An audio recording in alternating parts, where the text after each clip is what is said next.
Hi friends, आज हम न्याय या विधि का एक बहुत इंपॉर्टेंट टॉपिक का नाम हमारे भारतीय नागरिक सुरक्षा संहिता, जिसे शॉर्ट में कहते हैं BNSS 2023। तो इस विषय में काफ़ी डिटेल से चर्चा करेंगे। आप हमारे साथ बने रहेंगे तो आपको इसके विषय में काफ़ी अच्छी नॉलेज होगी। तो शुरुआत करते हैं आज का टॉपिक है हमारा भारतीय नागरिक सुरक्षा संहिता 2023। ये क्या है? भारत का नया आपराधिक कानून है, जिसे हमारे 1973 की जो पुरानी दंड प्रक्रिया संहिता थी CRPC, उसकी जगह इसने ले ली है। और ये हमारे 1 जुलाई 2024 से पूरे के पूरे देश में लागू कर दिया गया है। बात करें BNS की, जो हमने पिछले पार्ट में देख लिया था। तो BNS मतलब भारतीय न्याय संहिता, यह तय करती है कि अपराध क्या है और उसकी सजा क्या होगी। वहीं BNSS ये भारतीय नागरिक सुरक्षा संहिता ये तय करती है कि पुलिस और अदालतें उस अपराध की जांच और सुनवाई मतलब प्रक्रिया कैसे करेगी, इसके बारे में हमें जानकारी देती है। पुराने कानून का मुख्य फोकस क्या होता था? दंड पर था, लेकिन इस नए कानून का नाम और उद्देश्य दोनों के दोनों नागरिक सुरक्षा और तेजी से न्याय पे केंद्रित है। पुराने CRPC में 484 धाराएं थी, जबकि हमारे BNSS में 39 अध्याय है और 531 धाराएं हैं। आप इसे याद रखेंगे। हम पूरी की पूरी धाराएं तो नहीं पढ़ेंगे, लेकिन जो इम्पोर्टेंट धाराएं, महत्वपूर्ण धाराएं हैं, जो हमारी परीक्षा की दृष्टि से महत्वपूर्ण है, उनको हम इस जो लेक्चर के अंदर पढ़ने की कोशिश करेंगे। सबसे पहले आती है मेरी धारा नंबर 1, जिसमें आता हमारा जो अधिनियम है, संहिता है, उसका संक्षिप्त नाम, विस्तार और प्रसार। प्रारंभ की बात करें तो यह धारा क्या कानून के अधिकार क्षेत्र को स्पष्ट करती है। सबसे पहले नाम के बारे में बताती है कि कानून का नाम क्या है। कानून का नाम हमारे भारतीय नागरिक सुरक्षा संहिता 2023। फिर आता है इसका विस्तार मतलब एक्सटेंट। तो इसका विस्तार कहाँ है? पूरे के पूरे भारत में इसका विस्तार है। पुराने CRPC में जम्मू कश्मीर का आपको आता कि वहाँ CRPC लागू नहीं था, लेकिन हमारे BNSS अब पूरे पूरे भारत में एक समान रूप से लागू है। विशेष प्रावधान के देखें तो इस संहिता के अध्याय 8, 10 और 11, ये आप याद रखेंगे। अध्याय 8 और 10, 11 इनके प्रावधान नागालैंड राज्य और जो जनजातीय क्षेत्र है उन पर तब तक लागू नहीं होंगे जब तक कि संबंधित राज्य क्या है अधिसूचना जारी करके इनको लागू ना कर दे। तो आप याद रखेंगे अध्याय कौन सा? 8, 10 और 11। इसी में अपवाद दिया गया है कि नागालैंड राज्य और जो जनजातीय क्षेत्र है उन पे ये लागू नहीं होगी जब तक वो संबंधित राज्य इसको अधिसूचना द्वारा अधिसूचित ना कर दे। फिर बात करें हमारे BNSS का प्रारंभ, ये कमेंसमेंट की बात करें तो यह कानून क्या उस तारीख से लागू होगा जो केंद्र सरकार राजपत्र मतलब ऑफिशियल गजट में अधिसूचना द्वारा तय कर देगी। मतलब जो क्या है हमारी 1 जुलाई 2024 है। तब से क्या है हमारे ये कानून पूरे देश में लागू हो गया। धारा नंबर 2 की बात करें, धारा नंबर 2 में आता है सभी अधिनियमों की। धारा नंबर 2 में क्या आता है? परिभाषाएं आती है। तो इसमें भी हमारे परिभाषाएं आएगी। तो कानून में शब्दों के बहुत विशिष्ट अर्थ होते हैं, इसलिए BNSS की धारा नंबर 2 में परिभाषाएं दी गई है। सबसे पहले परिभाषा आती है हमारी नई तकनीक से जुड़ी हुई परिभाषा, जो हमारे CRPC के अंदर नहीं थी। तो उनकी बात करें, एक परिभाषा आता है हमारी श्रव्य दृश्य इलेक्ट्रॉनिक साधन, मतलब ऑडियो वीडियो इलेक्ट्रॉनिक मीन्स की बात करें तो पुराने कानून में ये नहीं था। इसमें क्या वीडियो कॉन्फ्रेंसिंग, पहचान की प्रक्रिया की रिकॉर्डिंग, तलाशी और जब्ती की रिकॉर्डिंग, इलेक्ट्रॉनिक संचार के किसी भी माध्यम से की गई ऑडियो वीडियो रिकॉर्डिंग, सब चीज़ें इसके अंदर शामिल की जाती है। फिर इलेक्ट्रॉनिक संसूचना मतलब इलेक्ट्रॉनिक कम्युनिकेशन की बात करें तो इसका मतलब है कंप्यूटर, मोबाइल फ़ोन या फिर किसी अन्य इलेक्ट्रॉनिक उपकरण के माध्यम से लिखित, मौखिक या चित्र या वीडियो जानकारी। तो आपसे याद रखेंगे कंप्यूटर, मोबाइल फ़ोन या फिर किसी अन्य जो इलेक्ट्रॉनिक उपकरण होते हैं उनके माध्यम से हमारे लिखित, मौखिक, चित्र या फिर हमारी ऑडियो जानकारी, इन सब का संचार क्या कहलाता है? इलेक्ट्रॉनिक संचार के अंदर गिना जाएगा। और ये हमारे EFIR और डिजिटल समन के लिए कानूनी आधार प्रदान करता है। क्या हमारे इलेक्ट्रॉनिक संसूचना, ये इलेक्ट्रॉनिक कम्युनिकेशन क्या करता है? ये हमारे EFIR और डिजिटल समन है, इसके लिए क्या करता है? कानूनी आधार प्रदान करता है। फिर जमानत से जुड़ी हुई कुछ परिभाषाएं परीक्षा में कई बार पूछ ली जाती है, आपको इनके बारे में पता होना चाहिए। मतलब बेल और बॉन्ड्स क्या क्या होते हैं। सबसे पहले बेल किसे कहते हैं, जमानत किसे कहते हैं? तो मतलब किसी गिरफ्तार व्यक्ति को, मतलब किसी व्यक्ति को आपने गिरफ्तार कर लिया, अपना तो क्यों पुलिस ही गिरफ्तार करेगी, तो किसी व्यक्ति को गिरफ्तार करने पर कानूनी हिरासत से इस शर्त पर रिहा करना कि वह आवश्यकता पड़ने पर जांच अधिकारी या फिर न्यायालय के सामने उपस्थित होगा, कि मतलब उसको गिरफ्तार कर लिया, फिर उसे बेल मिल जाती है, मतलब जमानत मिल जाती है, लेकिन इस शर्त पे कि जब भी उसे क्या है न्यायालय बुलाएगा या फिर जांच अधिकारी बुलाएगा तो उसे आना पड़ेगा। तो उसे कहते हैं बेल या जमानत। फिर जमानत पत्र या बेल बॉन्ड की बात करें तो ये क्या है? एक तरह का कानूनी दस्तावेज होता है जिसमें हमारा आरोपी और उसके गारंटर ये लिखित रूप से वादा करते हैं कि ठीक है अपराध कर दिया, किसी को गिरफ्तार कर लिया, फिर क्या है उसे बेल नहीं की गई, क्या है जमानत पत्र के आधार पर रिहा किया जा रहा है, तो उसमें क्या है ये लिखा होता है, लिखित में दिया जाता है एक वादा, जिसमें क्या है एक तो गारंटर होना चाहिए, साथ ही साथ आरोपी, दोनों के दोनों साथ साथ लिख के देते हैं कि जब भी जरूरत पड़ेगी आरोपी हर पेशी में हाजिर होगा, और यदि वो हाजिर नहीं होता तो गारंटर को एक तय राशि दंड के रूप में देनी पड़ेगी, किसे, गारंटर को। तो बॉन्ड या बंध पत्र की बात करें तो बिना गारंटर के मतलब बिना सिक्योरिटी के एक व्यक्तिगत मुचलका, मतलब जो पर्सनल अंडरटेकिंग होती है कि मैं गारंटी दे रहा हूँ खुद की, तो पर्सनल अंडरटेकिंग होती है, व्यक्तिगत मुचलका होता है।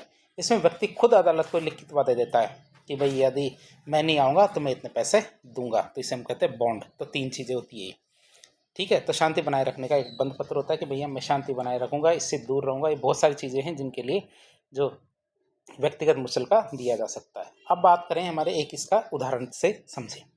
मान लीजिए आपका नाम रवि है, क्या मान लीजिए आपका नाम रवि है और रवि नाम के व्यक्ति को गिरफ्तार कर लिया जाता है और उसे मजिस्ट्रेट के सामने पेश किया जाता है।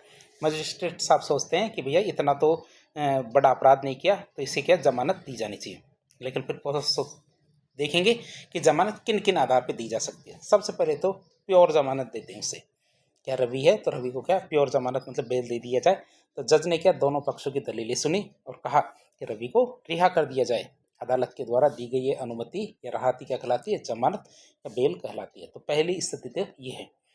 दूसरी परिस्थिति की बात करें, इसमें क्या बेल बॉन्ड दिया जाता है। बेल बॉन्ड की बात करें, अब जज क्या कहता है कि रवि को 50,000 रुपये और 2 गारंटरों के साथ रिहा कर दिया जाए। क्या 50,000 रुपये और 2 गारंटरों के साथ रिहा कर दिया जाए, मतलब रवि के 2 दोस्त जो रवि की जिम्मेदारी लेते हैं एक दस्तावेज पे हस्ताक्षर करेंगे कि अगर रवि अगली पेशी पर नहीं आया तो हम 50-50 हज़ार रुपये किसको देंगे, अदालत को देंगे। और यह हस्ताक्षरित दस्तावेज क्या कहलाता है, जमानत पत्र या बेल बॉन्ड कहलाएगा। तो दूसरी परिस्थिति ये है। तीसरी परिस्थिति की बात करें जिसे हम बॉन्ड कहते हैं, बंध पत्र कहते हैं। अगर जज को लगता है कि रवि कोई बड़ा अपराधी नहीं है और शहर का रहने वाला अच्छा व्यक्ति है और कहीं नहीं भागेगा, तो जज कहता है कि रवि को कि 10,000 रुपये के निजी मुचलके के साथ उसको छोड़ दिया जाए। इस बार क्या किसी दोस्त या किसी भी गारंटी की जरूरत नहीं है। तीसरी परिस्थिति मतलब बॉन्ड में या बंध पत्र में किसी भी गारंटर या दोस्त की जरूरत नहीं है। रवि अकेले खुद एक कागज पर हस्ताक्षर करेगा और कहेगा कि मैं हर पेशी पे आऊँगा और नहीं आया तो मैं खुद 10,000 रुपये दूंगा। बिना किसी गारंटर का ये कागज क्या कहलाता है, हमारा बंध पत्र कहलाता है। फिर बात करेंगे अपराधों के वर्गीकरण की। ये अभी भी हम परिभाषाएं ही देख रहे हैं। अपराधों के वर्गीकरण की बात करें, एक होता है अपराध हमारा जमानती अपराध जिसे बेलेबल ऑफेंस कहते हैं। तो वे अपराध जो संहिता की प्रथम अनुसूची जो फर्स्ट शेड्यूल है उसमें जमानती रूप में दिखाए गए। जो हमारी भारतीय नागरिक सुरक्षा संहिता है उसके पीछे क्या बहुत सारी अनुसूचियां दी गई है। तो उसकी जो पहली अनुसूची है, पहली अनुसूची में ये सब बताया गया है कि कौन कौन से अपराध है जो कि जमानती रूप में है, मतलब जिनकी जमानत मिल सकती है, बेलेबल ऑफेंस है। ये किसी अन्य कानून के द्वारा जमानती बताए गए हैं। तो इसमें क्या, इनमें क्या है, जमानत मांगना आरोपी का एक तरह से अधिकार है और पुलिस स्टेशन में ही जमानत मिल जाती है। आप इसे याद रखेंगे। तो पहला अपराध कौन सा, जमानती अपराध, जिसमें क्या है या तो आपके BNSS मतलब भारतीय नागरिक सुरक्षा संहिता के अंदर पहली अनुसूची उसमें बताया गया है कि कौन कौन से अपराध बेलेबल है और कौन कौन से नहीं है, ठीक है। या फिर कहीं भी बताया गया है कि ये अपराध क्या बेलेबल है, जिनको पे बेल मिल सकती है, ठीक है। तो इसमें जो आरोपी है इसका अधिकार है कि वो बेल मांग सकता है और बेल कहाँ, हमारे पुलिस स्टेशन में ही मिल जाएगी। इसके लिए कहीं मजिस्ट्रेट के पास जाने की जरूरत नहीं है। फिर अजमानती अपराध की बात करें, नॉन बेलेबल ऑफेंस की बात करें, तो जमानती अपराधों के अलावा बाकी सारे अपराध इसमें गिने जाएंगे। इनमें क्या है, जमानत देना न्यायालय के विवेक मतलब डिस्क्रिप्शन पर निर्भर करता है, ये कोई अधिकार नहीं है। इस संज्ञा की बात करें, कॉग्निजेबल ऑफेंस, ये गंभीर प्रकृति के अपराध होते हैं, मतलब किसी की हत्या कर देना, बलात्कार, लूट, ये सब इसके अंदर शामिल किए जाते हैं। तो इनमें क्या प्रथम अधिकारी प्रथम अनुसूची के अनुसार बिना किसी वारंट की गिरफ्तार कर सकता है। मतलब प्रथम अनुसूची मतलब पहली शेड्यूल है। जो शेड्यूल तो आप समझते होंगे, जैसे कोई भी कानून बनता है, पूरा कानून बन जाता है, उसके पीछे कुछ शेड्यूल्स या अनुसूचियां लगाई जाती है। जैसे भारत के संविधान में भी 12 अनुसूचियां लगी हुई है, उसी प्रकार किसी भी अधिनियम में बहुत सारी अनुसूचियां हो सकती है।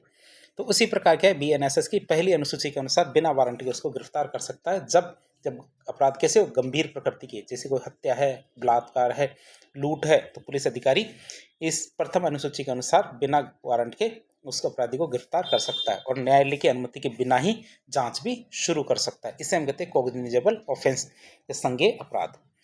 फिर आता है असंज्ञेय अपराध, मतलब नॉन कॉग्निजेबल ऑफेंस की बात करें तो कम गंभीर प्रकृति के अपराध होते हैं, जैसे आपस में साधारण मारपीट कर दी या कोई मानहानि कर दी, या मतलब किसी को गाली गलौज कर दिया। इसमें क्या पुलिस अधिकारियों को बिना वारंट गिरफ्तार करने का कोई अधिकार नहीं होता और मजिस्ट्रेट की अनुमति के बिना जांच भी शुरू नहीं की जा सकती। तो 3 तरह के अपराध हमने देख लिए। एक तो हमारा कौन सा था, जमानती अपराध। दूसरा हमारा 4 प्रकार के अजमानती अपराध, एक संज्ञेय अपराध और दूसरा असंज्ञेय अपराध। इनको एक व्यवहारिक उदाहरण से समझने की कोशिश करते हैं। व्यवहारिक उदाहरण देखें। पहली स्थिति आती है, एक अपराध होता है जो एक तो संज्ञेय भी है और अजमानती अपराध है, उसकी बात करें तो ये सबसे गंभीर श्रेणी के अपराध माने जाएंगे, जो संज्ञेय भी है और अजमानती अपराध है। ये हम उदाहरण देख रहे हैं। व्यवहारिक उदाहरण की बात करें कि मान लीजिए ए नाम के व्यक्ति ने दिन दहाड़े किसी की हत्या कर दी या फिर बैंक में डाका डाल दिया, तो इसमें पुलिस क्या करेगी, संज्ञेय, क्योंकि उसने क्या है, गंभीर अपराध किया है। तो संज्ञेय के प्रभाव की बात करें तो पुलिस को मजिस्ट्रेट के वारंट का इंतजार नहीं करना पड़ेगा। सूचना मिलते पुलिस तुरंत ए को बिना किसी वारंट के गिरफ्तार कर लेगी और अपनी मर्जी से जांच भी शुरू कर देगी। ये तो संज्ञेय का प्रभाव हो गया। फिर अजमानती का प्रभाव की बात करें, मतलब जमानत की बात करें तो थाने जाने के बाद ए या उसका वकील ये नहीं कह सकता कि जमानत मेरा अधिकार है। पुलिस उसे 24 घंटे के भीतर भीतर मजिस्ट्रेट के सामने पेश कर देगी। अब ए को जेल भेजा जाएगा और जमानत देना या नहीं देना पूरे के पूरे मजिस्ट्रेट के विवेक पर निर्भर करता है। ये तो पहली स्थिति हो गई। दूसरी स्थिति देखें, ये उदाहरण देख रहे हैं असंज्ञेय और जमानती अपराध। असंज्ञेय और जमानती अपराध की बात करें तो ये सबसे कम गंभीर और जो निजी विवाद है उस श्रेणी के अपराध होते हैं। उदाहरण के लिए देखें तो 2 पड़ोसी के बीच में पार्किंग को लेकर कहासुनी हो जाती है। एक ने दूसरे को गाली दे दी और दूसरे ने क्या, एक पहले से धक्का मुक्की कर दी, मतलब साधारण मारपीट हो जाती है या फिर कोई मानहानि हो जाती है, मतलब गाली देना एक तरह का मानहानि होता है। अब इसमें पुलिस क्या करेगी, असंज्ञेय अपराध का प्रभाव के देखें। जब पीड़ित पुलिस के पास शिकायत लेके जाएगा तो पुलिस सीधे जाकर आरोपी को गिरफ्तार नहीं कर सकती। पहले पुलिस क्या एफआईआर नहीं करेगी, पुलिस क्या करेगी, एफआईआर की जगह एनसीआर मतलब नॉन कॉग्निजेबल रिपोर्ट दर्ज करेगी। अब पीड़ित से कहेगी कि आप सीधे मजिस्ट्रेट के पास जाकर कंप्लेंट दर्ज कराएं। आप क्या करें, सीधे मजिस्ट्रेट के पास जाके क्या परिवाद कंप्लेंट दर्ज कराएं। पुलिस मजिस्ट्रेट के आदेश के बिना जांच शुरू नहीं कर सकती। कि पहले क्या है, उसे कहेंगे कि मजिस्ट्रेट के पास जाओ और वहाँ पे अपनी कंप्लेंट दर्ज कराओ, फिर मजिस्ट्रेट का आदेश होगा तभी जांच शुरू की जा सकेगी। फिर बात करें जमानत का क्या होगा इस मामले में, जो हमारे पार्किंग को लेकर झगड़ा हुआ था उसमें जमानत का क्या होगा, जमानती का प्रभाव। यदि मजिस्ट्रेट का आदेश पर मुकदमा चलता भी है और गिरफ्तारी की भी नौबत आती है तो आरोपी को पुलिस स्टेशन से या कोर्ट से तुरंत जमानत मिल जाएगी।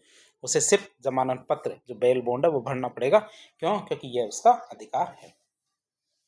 तीसरी स्थिति आती है हमारे संज्ञेय और जमानती अपराध। संज्ञेय जमानती अपराध की बात करें तो ये वो श्रेणी होती है जहां तुरंत पुलिस कार्रवाई की जरूरी, मतलब तुरंत पुलिस कार्रवाई जरूरी है, लेकिन अपराध इतना बड़ा नहीं है कि व्यक्ति को जेल में रखा जाए।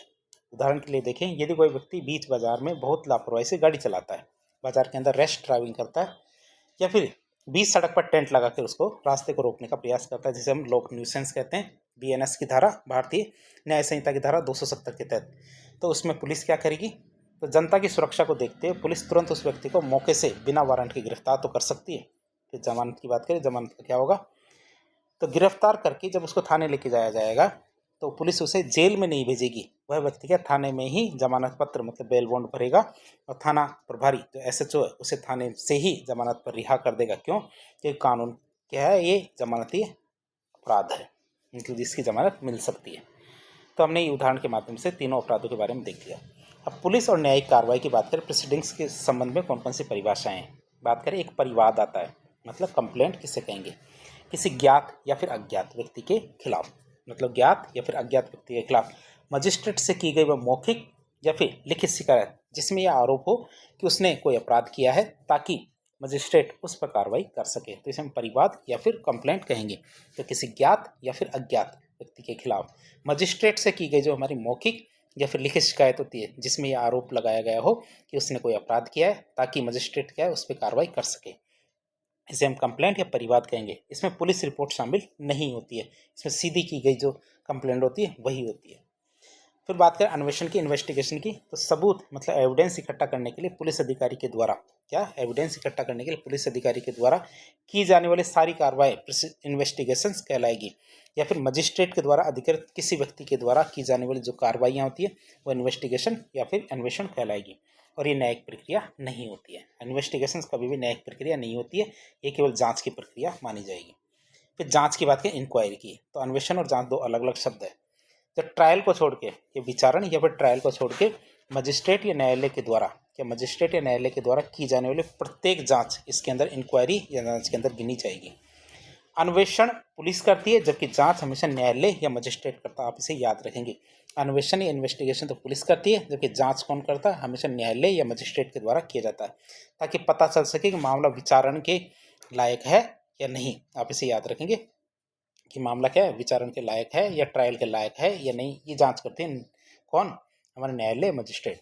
कई बार दोनों में अंतर पूछ लिया जाता है कि जांच या अन्वेषण मतलब इंक्वायरी और इन्वेस्टिगेशन में क्या अंतर है। दोनों में अंतर देख लेते हैं। पहली बात करते हैं कौन करता है, अन्वेषण कौन करता है, जांच कौन करता है। अन्वेषण की बात करें तो पुलिस अधिकारी या मजिस्ट्रेट के द्वारा अधिकृत किसी भी व्यक्ति के द्वारा की जा सकती है। मजिस्ट्रेट खुद कभी भी अन्वेषण नहीं कर सकता, बस क्या है, मजिस्ट्रेट किसी व्यक्ति को अधिकृत कर सकता है कि वो अन्वेषण करे। इंक्वायरी की बात करें तो ये हमेशा मजिस्ट्रेट या न्यायालय के द्वारा ही की जाएगी। इसका करने का मुख्य उद्देश्य की बात करें तो अन्वेषण का मुख्य उद्देश्य क्या है? इसका एकमात्र उद्देश्य अपराध से जुड़े सबूत इकट्ठा करना है, जैसे गवाहों के बयान, हथियार बरामद करना, तो ऐसे चीज़ें इन्वेस्टिगेशन में आती है। जांच का मुख्य उद्देश्य की बात करें तो इसका मुख्य उद्देश्य मामले की सच्चाई या झूठ को परखना है, ताकि ये तय हो सके कि मामले में आगे मुकदमा मतलब ट्रायल चलाने का आधार है या नहीं।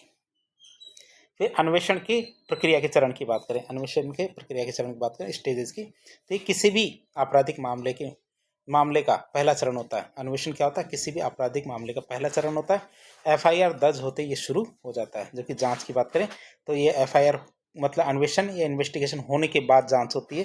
ये दूसरा चरण है, जब पुलिस अन्वेषण पूरा करके चार्जशीट हमारे अदालत में पेश कर देती है, तब जाके जांच शुरू होती है। तो प्रकृति की बात करें तो अन्वेषण में क्या होता है? कोई भी न्यायिक कार्रवाई नहीं होती है, मतलब जुडिशियल प्रोसीडिंग्स नहीं होती है। ये पुलिस का प्रशासनिक कार्य होता है अंदर का। फिर बात करें जांच का, तो ये क्या है? हमारे न्यायिक कार्रवाई होती है। इसमें गवाहों को शपथ दिलाकर बयान लिए जा सकते हैं, जबकि ये है हमारा अन्वेषण। तो अन्वेषण कोई न्यायिक कार्रवाई नहीं होती, ये पुलिस का प्रशासनिक कार्य होता है। फिर अन्वेषण की बात करें आउटकम्स की, परिणाम की अन्वेषण की, तो इसका अंत क्या? पुलिस रिपोर्ट मतलब चार्जशीट या फिर क्लोजर रिपोर्ट पेश करने के साथ ही हो जाता है। जबकि हमारे जांच की बात करें तो इसका अंत या तो आरोपी को आरोप मुक्त किया जाएगा मतलब डिस्चार्ज किया जाएगा, या मुकदमा मतलब ट्रायल शुरू किया जाएगा। तो दो चीज़ हमने देखी, एक तो इंक्वायरी और एक इन्वेस्टिगेशन, दोनों में अंतर देख लिया। अब देखिए आरोप या चार्ज किसे कहते हैं उसकी बात करें। जब किसी व्यक्ति पर एक से अधिक अपराधों के आरोप हो, तो आरोप के किसी भी शीर्ष का आरोप कहा जा सकता है। मतलब जो आरोप यदि एक अपराध है, दो अपराध है, 5 अपराध है, जिसमें जो टॉप लेवल का जो अपराध होगा उन अपराधों में से, तो उसी का आरोपी उसे माना जाएगा, चार्ज माना जाएगा। यह आरोपी को दी जाने वाली औपचारिक सूचना है कि उस पर किस अपराध के लिए मुकदमा चलाया जाएगा। एक अपराध है तो कोई बात ही नहीं है, दो से ज़्यादा अपराध है, तो जो गंभीर अपराध है उसके आधार पर उस पर आरोप लगाया जाएगा। मिलेगी सबकी मिला के सजा मिलेगी, लेकिन आरोपी को आरोप सबसे बड़े अपराध के लिए मिलेगा। फिर बात करें मुकदमे के प्रकार। मुकदमे कितने प्रकार के होते हैं? 2 तरह के मुकदमे होते हैं, एक तो वारंट मामला और एक होता है समन मामला। दोनों की बात करें, वारंट मामला कैसे कहते हैं? तो ऐसा मामला जिसमें अपराध की सजा मृत्युदंड, आजीवन कारावास या फिर 2 या 2 से अधिक अवधि का कारावास हो, वो तो वारंट मामला है, और इसकी सुनवाई की प्रक्रिया लंबी और विस्तृत होती है। समन मामले की बात करें तो ऐसा मामला जो वारंट मामला नहीं है, यानी ऐसे अपराध जिनकी सजा 2 या 2 से साल से कम है, इनकी सुनवाई की प्रक्रिया हमेशा तेज और संक्षिप्त होती है, प्रिसाइज या ब्रीफ में होती है। फिर बात करें कुछ प्रशासनिक इकाइयों के बारे में। उपखंड किसे कहते हैं? एक जिले का उपविभाजन कर दिया जाता है, तो एक जिले के उपविभाजन करने के बाद एक क्षेत्र बनता है जिसे उपखंड या सब डिवीजन कहते हैं। यह प्रशासनिक और न्यायिक सुविधा के लिए बनाया जाता है। जैसे हमारा SDM या उपखंड मजिस्ट्रेट का क्षेत्र हमारे क्या कहलाता है? सब डिवीजन या उपखंड कहलाएगा। अब बात आती है धाराओं की बात करें तो धारा आती है, सबसे पहले हम सारी धाराओं के बारे में नहीं पढ़ेंगे, जो इंपॉर्टेंट धाराएं, मुख्य धाराएं, उनके बारे में ही इस लेक्चर के अंदर हम चर्चा करेंगे। सबसे पहले आती है हमारी धारा नंबर 3(2). 3(2) की बात करें, ये 32 नहीं है, 3(2) है। इसके अंदर मजिस्ट्रेटों के कार्यों का विभाजन बताया गया है। तो ये धारा ये तय करती है कि कौन से काम न्यायिक मजिस्ट्रेट करेंगे और कौन से काम कार्यपालक मजिस्ट्रेट करेंगे। आप इसे याद रखेंगे कि कौन से काम तो न्यायिक मजिस्ट्रेट करेंगे और कौन से काम कार्यपालक मजिस्ट्रेट करेंगे। ये कौन बताता है? धारा 3(2). इसका सब पार्ट हमारा 3(2) क, जिसके अंदर आता हमारा न्यायिक कार्य, जुडिशियल फंक्शन। यदि किसी कानून के तहत मजिस्ट्रेट को ऐसा क्या यदि किसी कानून के तहत मजिस्ट्रेट को कोई ऐसा काम करना है जिसमें साक्ष्य मतलब एविडेंस का मूल्यांकन करना हो, या कोई ऐसा फैसला लेना हो जिससे किसी व्यक्ति को सजा, जुर्माना, हिरासत हो, तो या फिर उसे विचारण के लिए मतलब ट्रायल के लिए कोर्ट भेजना हो पड़े, तो ऐसे काम न्यायिक मजिस्ट्रेट के द्वारा ही किए जाएंगे। दोबारा बता देते हैं आपको न्यायिक कार्य की। तो हम न्यायिक मजिस्ट्रेट के कौन कौन से काम होंगे आप इसे याद रखेंगे। न्यायिक मजिस्ट्रेट के काम बता रहे हैं। इसके अंदर क्या है, यदि किसी कानून के तहत, भाई कोई भी कानून है, उस कानून के तहत मजिस्ट्रेट को ऐसा काम करना है जिसमें हमारे साक्ष्य का मूल्यांकन करना हो, या फिर कोई ऐसा फैसला लेना हो जिससे क्या है किसी भी व्यक्ति को सजा, जुर्माना, हिरासत हो, या फिर उसे ट्रायल के लिए कोर्ट भेजना हो, तो ऐसे सभी काम क्या किसके द्वारा किए जाएंगे? न्यायिक मजिस्ट्रेट मतलब जुडिशियल मजिस्ट्रेट के द्वारा ही किए जाएंगे।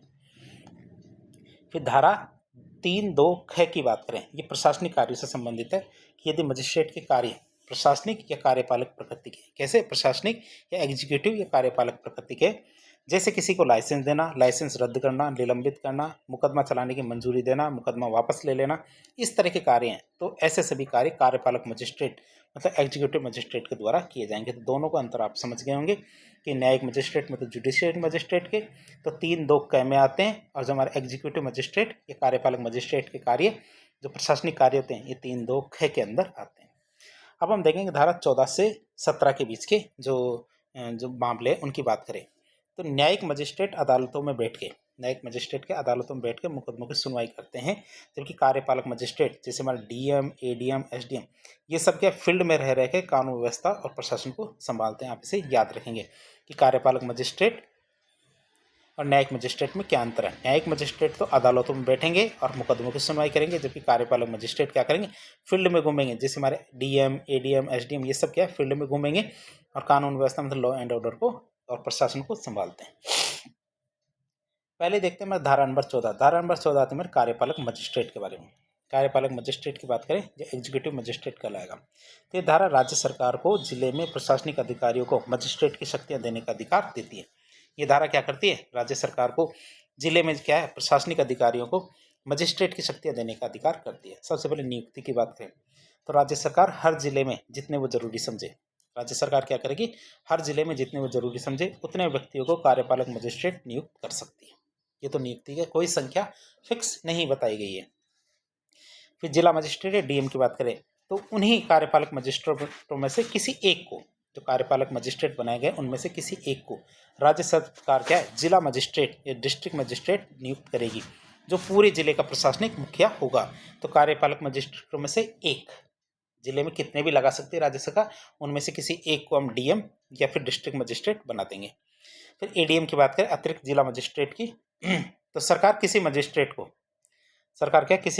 को एडीएम भी बना सकती है। जो कार्यपालक मजिस्ट्रेट है तो उसको क्या है एडीएम भी बना सकते हैं, जिसके पास डीएम जैसी शक्तियां होती है लेकिन वो डीएम नहीं होता। और ये कब काम करता है? जब डीएम काम नहीं कर रहा होता है।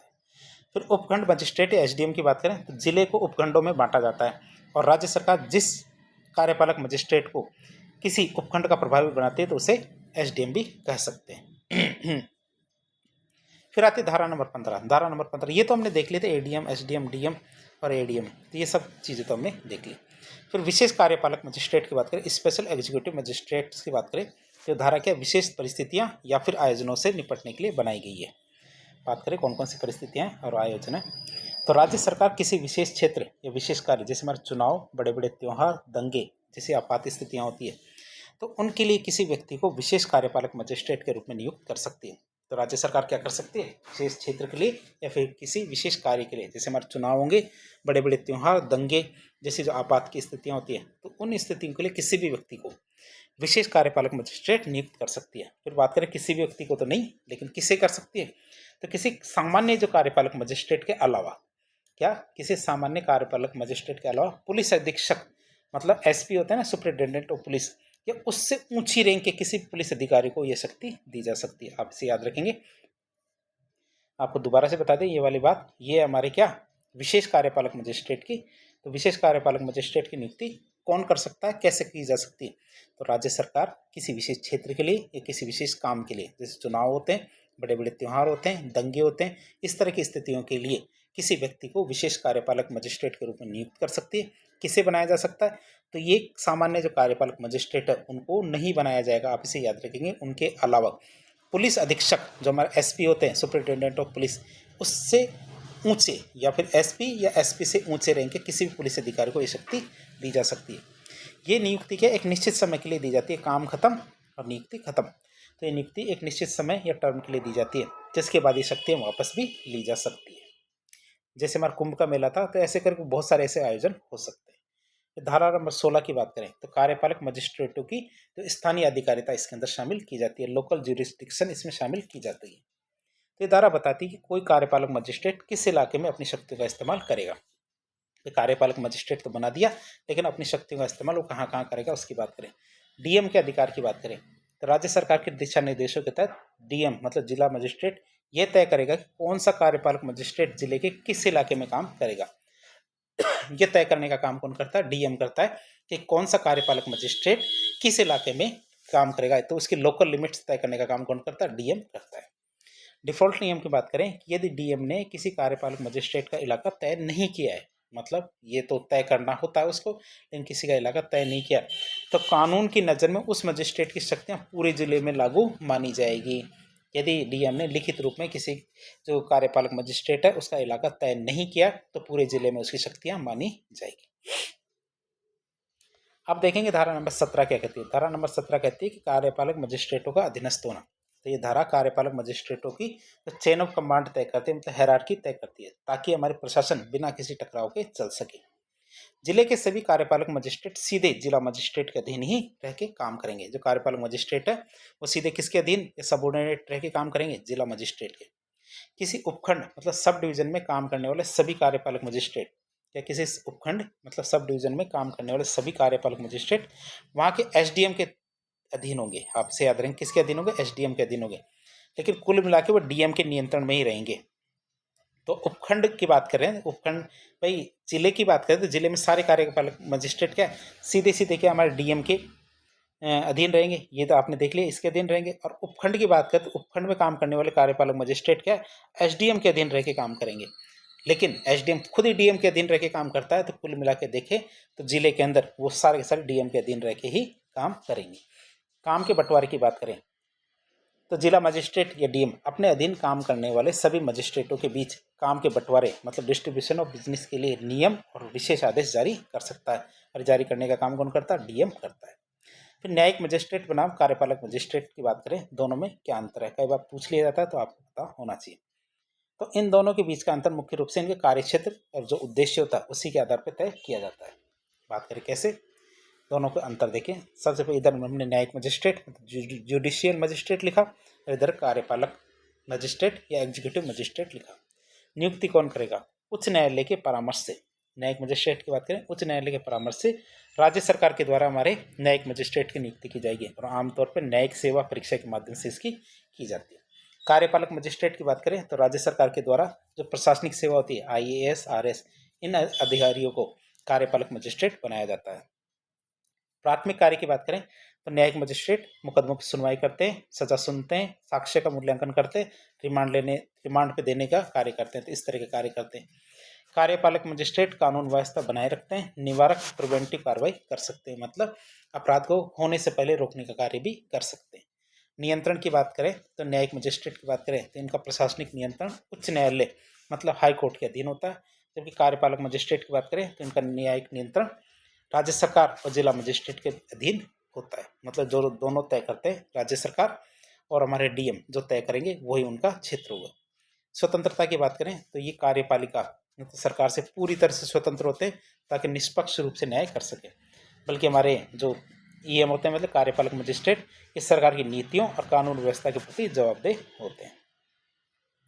अब हम देखें कानून और व्यवस्था बनाए रखने के डीएम और एसडीएम की शक्तियाँ। के कानून और व्यवस्था बनाए रखने के लिए डीएम और एसडीएम की शक्तियों की बात करें तो बीएनएसएस 2023 की तहत जिला मजिस्ट्रेट मतलब डीएम और उपखंड मजिस्ट्रेट मतलब एसडीएम को समाज में शांति और व्यवस्था बनाए रखने के लिए बहुत सारी शक्तियां दी गई है। बात करें कौन कौन सी। पहली आती है हमारी बीएनएसएस की धारा 126 से 130 तक। कौन सी? इसके अंदर ए में लेंगे हम निवारक गिरफ्तारियां और मुचलका की बात करें तो सबसे पहले आता हमारा शांति भंग रोकने की शक्ति। यदि डीएम और एसडीएम को सूचना मिली, क्या डीएम और एसडीएम को सूचना मिली कि कोई व्यक्ति शांति भंग करने वाला है, क्या की नहीं है, करने वाला है, तो उसे 1 साल तक की अवधि के लिए शांति बनाए रखने का बंद या बॉन्ड भरने का आदेश दिया जा सकता है कि भाई 1 साल तक तुम किसी प्रकार की अशांति नहीं फैलाओगे। फिर सदाचार के लिए सुरक्षा की बात करें, यदि कोई व्यक्ति आदतन अपराधी है, बार बार अपराध कर रहा है, तो मजिस्ट्रेट उससे एक गारंटी ले सकता है कि वह अच्छा व्यवहार करेगा। फिर बात करें सार्वजनिक न्यूसेंस, जो हमारे बीएनएस है उसकी धारा नंबर 270 के तहत आता है, उसकी बात करें तो सार्वजनिक न्यूसेंस को रोकना जो बीएनएसएस की धारा 137 के अंदर आती है, पुरानी सीआरपीसी के अंदर 133 के अंदर आती थी। तो ये सबसे शक्तिशाली धारा है हमारी बीएनएसएस 137। यदि कोई सार्वजनिक रास्ता रोक लेता है, यदि कोई व्यक्ति सार्वजनिक रास्ता अवरुद्ध करता है, कोई खतरनाक पेड़, इमारत या कोई कहीं कोई ऐसा काम हो रहा है जिससे आम जनता को खतरा है, मतलब जो हमारे सेक्शन नंबर 137 है उसके अंदर क्या होता है, यदि कहीं कोई सार्वजनिक रास्ता अवरुद्ध करता रोकता है, कोई खतरनाक पेड़ या फिर इमारत है कहीं पे, या फिर कहीं कोई ऐसा काम हो रहा है जिससे आम जनता को खतरा है तो डीएम या एसडीएम क्या बिना किसी मुकदमे के उसे तत्काल बंद कराने के लिए, उस काम की बात करें, काम को तत्काल बंद कराने की, या फिर कोई पेड़ या इमारत है तो उसको हटाने का सशर्त मतलब कंडीशनल ऑर्डर दे सकते हैं। भाई जैसे कोई बिल्डिंग है तो बिल्डिंग का मुआवजा तो देंगे, तो ऐसे थोड़ी है कि बिल्डिंग को हटा दो, ये हटा दो, ऐसे नहीं, शर्त के साथ हटाने की बात कहते हैं कि इसके बदले जो भी चीजें है होगी लेकिन वो हटाना तो पड़ेगा। और सबसे महत्वपूर्ण धारा 144 आदेश जारी करने की शक्ति। तो अत्यावश्यक मामलों में आदेश की बात करें, जैसे दंगे हो गए, दफा 144 के तहत लागू करना, या फिर किसी विशेष स्थान पर जमावड़ा रोकने के लिए आदेश जारी करना। तो डीएम और एसडीएम के पास ये अधिकार है कि वह किसी विशेष क्षेत्र में लोगों को इकट्ठा होने से रोक ले या हथियार ले जाने पर प्रतिबंध लगाए या फिर कर्फ्यू जैसा आदेश दे सकते हैं धारा 144 के तहत। कौन? डीएम और एसडीएम ऐसा कर सकते हैं। फिर तलाशी और जब्ती की बात करें, सर्च और सीज की, तो पुलिस को ये निर्देश देना और कानून व्यवस्था बिगड़ने वाली जो गतिविधियां उन पर नजर रखना, कि पुलिस को निर्देश देना और कानून व्यवस्था बिगाड़ने वाली जो गतिविधियां हैं उन पर नजर रखना, किसी भी सार्वजनिक स्थान की तलाशी के आदेश दे देना यदि उन्हें लगे कि वहां शांति भंग होने की संभावना है, तो हमारी तलाशी और जब्ती के अंदर आएगा। अब बात करें इन दोनों की भूमिका में संबंध की बात करें, सिनर्जी की बात करें, तो इन दोनों की भूमिका एक दूसरे की पूरक होती है। मतलब जब तक अपराध नहीं हुआ जब तक अपराध नहीं हुआ है या जब तक प्रशासन को शांति बनाए रखे ये सुनिश्चित करना है, तब तक कार्यपालक मजिस्ट्रेट काम करता है। और जैसे कोई अपराध दर्ज हो जाता है, किसी को सजा दिलाने की बात आती है, तो न्यायिक मजिस्ट्रेट की भूमिका शुरू हो जाती है। तो हमने ये न्यायिक मजिस्ट्रेट और कार्यपालक मजिस्ट्रेट में अंतर देख लिया। तो हमारे कार्यपालक मजिस्ट्रेट तो अपराध हुआ नहीं उससे पहले भी काम कर सकता है, या फिर हमारे प्रशासन को शांति बनाए रखने के लिए सुनिश्चित करने के लिए काम कर सकता है, जबकि न्यायिक मजिस्ट्रेट अपराध दर्ज होने के बाद की बात है, अपराध दर्ज होने के बाद सजा दिलाने की बात हो तो न्यायिक मजिस्ट्रेट की भूमिका सामने आएगी। उदाहरण के लिए देखें कि यदि शहर में दंगा भड़काने की संभावना है, क्या शहर में दंगा भड़कने की संभावना है, तो एसडीएम क्या धारा 144 लगाकर भीड़ को हटा देगा। क्यों? क्योंकि उसने कार्यपालक आदेश के कार्यपालक कार्य कर दिया। यदि किसी भीड़ में से किसी ने आगजनी कर दी तो पुलिस उसे गिरफ्तार कर लेगी और न्यायिक मजिस्ट्रेट उसे रिमांड पर लेकर मुकदमा चलाएगा। मतलब ये जो न्यायिक मजिस्ट्रेट है उसका न्यायिक कार्य है। अब हम देखेंगे मजिस्ट्रेटों के द्वारा जो गिरफ्तारी की जाती है उसके बारे में। तो आमतौर पर गिरफ्तारी कौन करती है? पुलिस करती है, लेकिन यह धारा क्या मजिस्ट्रेटों को भी गिरफ्तारी का अधिकार देती है कि मजिस्ट्रेट भी गिरफ्तार करवा सकता है। तो मजिस्ट्रेटों के द्वारा गिरफ्तारी की बात करें, यदि किसी कार्यपालक या फिर न्यायिक मजिस्ट्रेट की मौजूदगी में जब वहाँ पे खड़ा है, जब अपराध हो रहा है, तो न्यायिक या फिर कार्यपालक जो मजिस्ट्रेट है उसी स्थान पर मौजूद है और उसने अपने अधिकार क्षेत्र के भीतर कोई अपराध होता है, उसके क्या है अपने अधिकार क्षेत्र के भीतर कोई अपराध होता है, तो मजिस्ट्रेट खुद उस अपराधी को गिरफ्तार कर सकता है या किसी अन्य व्यक्ति को उसे गिरफ्तार करने का आदेश भी दे सकता है। और गिरफ्तारी के बाद मजिस्ट्रेट अपराधी को हिरासत में भी भेज सकता है, कस्टडी में भी भेज सकता है। और ये धारा आती है 41। 41 के अंदर वो खुद मौजूद हो या फिर उसके अधिकार क्षेत्र में कोई अपराध होता है तो।